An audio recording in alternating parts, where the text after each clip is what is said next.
कहो जीत। अरे सुनली है तोरे घरे लक्ष्मी अली है। उड़ती उड़ती खबर मिलली हवे।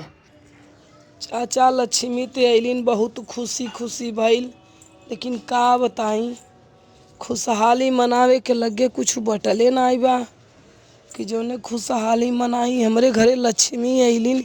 अतनी बड़ी खुशी क बात ही का हो सकाला, लेकिन का करी।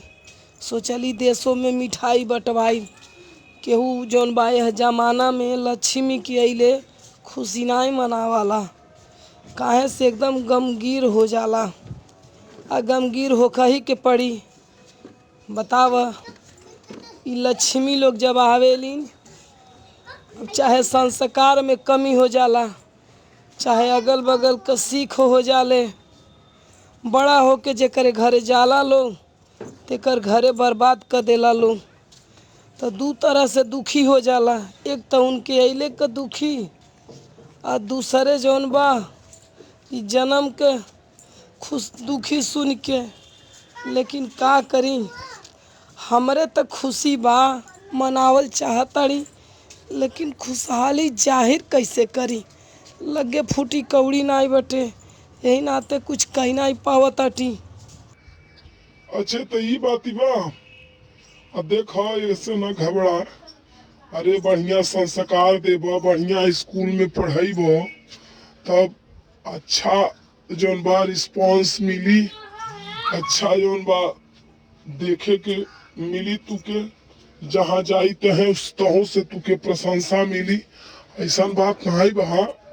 कुछ हुए ई चीज हुआ बाटे जानला। आ खुशहाली मनाई तहले के नहीं बा। और चला हम जौन बा रुपया पैसा हर तरह से तुके सहयोग देतानी। आ तू सहयोग ला खुशहाली मनाओ एकरे करतीन दुखित ना होखा। अरे भैया ये करे करतीन तो बहुत बहुत धन्यवाद कि इतना तू हमके सहयोग देवे करतीन कहला। चल तनी अपने मैडम जी से बताई कि जौन माँ मनाओ जश्न लक्ष्मी के अइले का, उन्हें देशों में खुशहाली मचो और लोग कहें कि हाँ लक्ष्मियों के अइले पर जश्न मनावल जाला।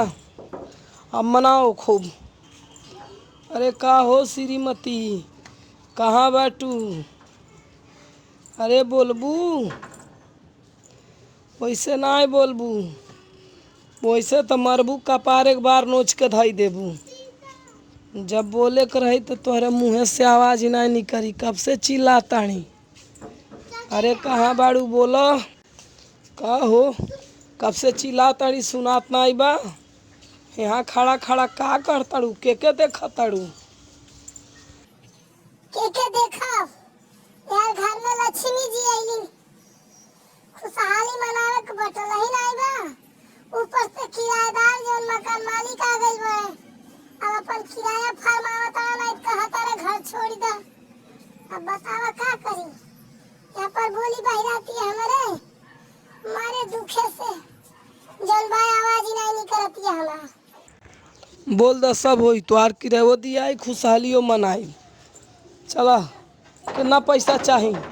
आ देखा चाचा देता है। यह जमाने में भी कुछ लोग ऐसा बाणे कि जेके बहन भी दया माया ते करे दिल में बा, सब एकदम पत्थरे दिल नहीं बा। बोल द मकान मालिक से हमें अपन किराए ले जा और लक्ष्मी के अइले के खुशहाली जश्न मनाव। ओके करतीन एकदम खुल के जश्न मनाव कि लोग लक्ष्मी के अइले में दुखित न होखे, भरपूर खुशहाली मनावें। और साथ साथ में वो लक्ष्मी के अइले में बढ़िया संस्कार भी दें, जौने से एक आए वाली पीढ़ी में जौन बा केहू का घर बर्बाद न होखे, सबका आबाद होखे। हाँ भाई लोग, अपना आप लोग जरूर से जरूर कही जाई।